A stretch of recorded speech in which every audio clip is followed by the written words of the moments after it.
Hey guys, welcome back to All Things Nice. It's your host Fletcher, and today we are going to be talking stainless and tool steels. But specifically, we are going to be talking about why stainless steels are used more in the industry and why tool steels aren't. So, just real quick definitions on what a tool steel is and what a stainless steel is. A stainless steel is going to be a steel that most people agree is stainless, right? Meaning it has a certain level of corrosion resistance where it is labeled stainless. For most steels, that is approximately 13 to 14% chromium, but it is a lot more complex than that. It has to do with ratios of carbon to chromium. An example of this is MagnaCut, which has 10.7% chromium, but is as stainless as LC200N, but it is as wear resistant and has a lot of the same properties as 4V when heat treated to higher Rockwells. So that's kind of, but that's a new, I would argue that is a newer generation of steel. So steels like S30V, M390 are super common throughout the industry. M390 is just about on everything. It is also a very, very stainless steel. But M390 is, from what I have seen, very, very hard to heat treat. Whereas with a steel like Rex 45, you can get it to 65 Rockwell relatively easily. But there is a caveat. This is a tool steel, which means that it is a high alloyed steel that is not stainless but does contain chromium and vanadium additions. Not technically a simple carbon steel. It has more alloys than that, but these are mainly used in tools, hence the name tool steel. Like D2 is used in dies a lot. They're used in manufacturing tools, meaning say you need a cutter, right? You need something that's going to be cutting, say, food all day for like a food processing machine. You could do a tool steel.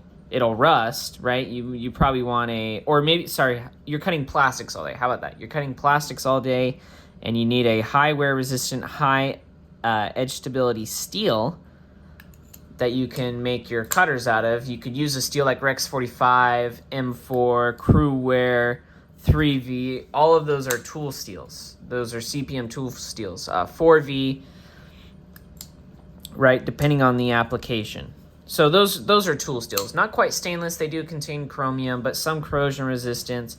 But they, due to the lack of chromium, tend to have better edge stability, toughness, ease of sharpening, ease of heat treat too, and let's see. Toughness, edge stability.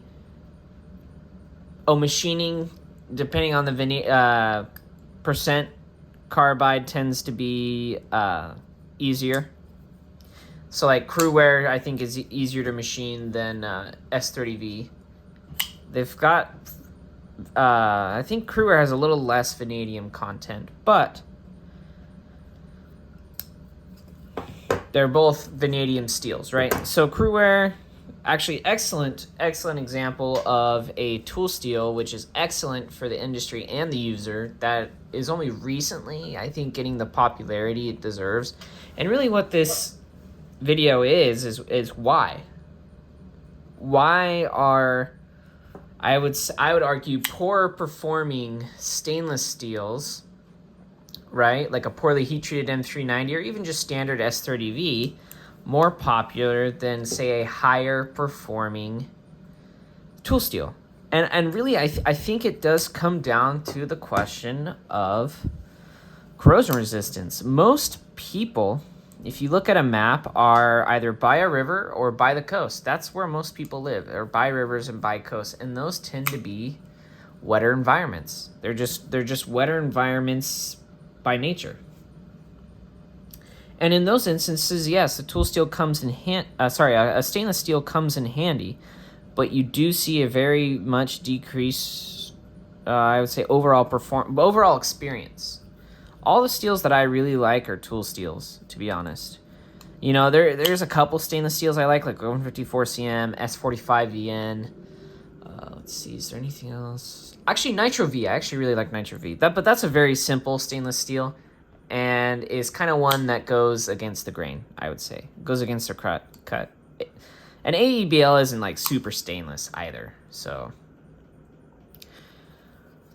But I really do think it comes down to corrosion resistance. But with the advent of today's technology, there's sprays you can put on your knives, you can do coatings and such, or being able to oil your knife up, your pivot up.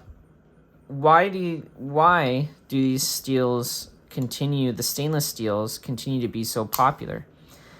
I think some of it has to come down to not just like humidity in the air, but people worrying about rust as they use them, right? Worrying about patina. Some people like patina.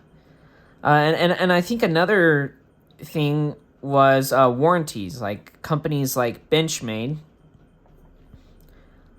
They do use D2, but D2 isn't like a rust machine. It doesn't rust. It's not like M4 or like 1095 where it rusts really easily. But I think another thing is it comes down to warranties. You are going to, when they get corrosion resistance, you are probably going to have some people, even if you put it in your paperwork that you don't cover it, you're probably going to have some people calling you being like, hey, this rusted, am I able to get a replacement part for it? And then, yes, even if it does say it in the paperwork, will be mad when you tell them no. So I think it does come down to some anxiety in the users and the manufacturer in terms of warranty. Pardon me, guys. In terms of warranty and actual use and just the geographical location of a lot of people.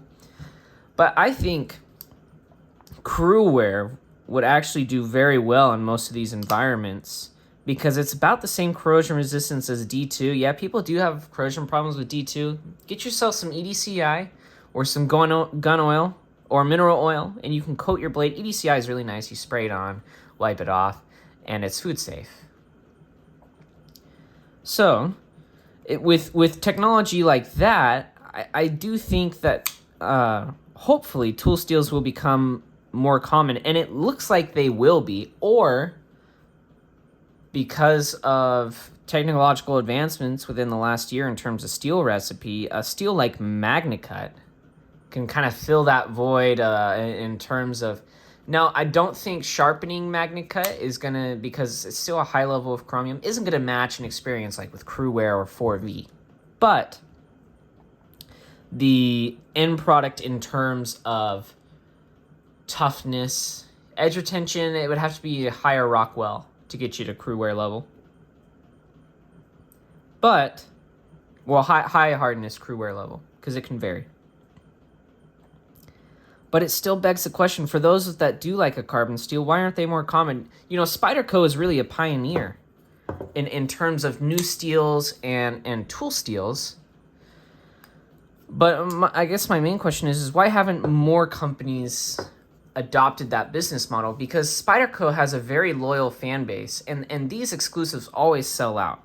So let me know why you guys think more companies haven't just released more flagship models and just not a simple carbon steel, but like a really good performing tool steel, like M4, 4V, 3V. Some of the high-end American companies like Demco, I think, do 3V. Hinderer has done. Oh, has Hinderer? That's actually a good question. Let me know if you guys have actually seen some Hinderer. I know he did 01 before, which is a tool. It is a tool steel. 01 is a tool steel. Let me know if you guys know of any Hinderers in like Crewwear or 3V. Oh, you know what? He has done a 3V. I know, Monkey Edge exclusive in 3V. And Benchmade in recent years has kind of stepped into tool steels with coatings on. But why do you think that more companies, even like the Chinese companies, Kaiser is just barely getting into like 4V and 10V, but why aren't these tool steels more common? Their costs are similar to the stainless steels, but their actual user performance, like sharpening, edge retention, tends to be a lot better than stainless steels, and they're not as brittle. You know, so people who hard use their knives even though they're not supposed to aren't going to be like snapping blades. I don't know, why do you guys think? Those are some of my thoughts on it as to why more tool steels aren't common. I really do think it comes down to corrosion resistance, warranty, and basically peace of mind for user and the company itself. They do kind of have some taboos. Like if people are like, oh, my knife rusted. A lot of people nowadays are kind of pampered and used to a stainless steel. They're not used to their blade developing some kind of corrosion. But 100 years ago, it was a normal part of owning a knife. You know, like those GEC knives with the 1095.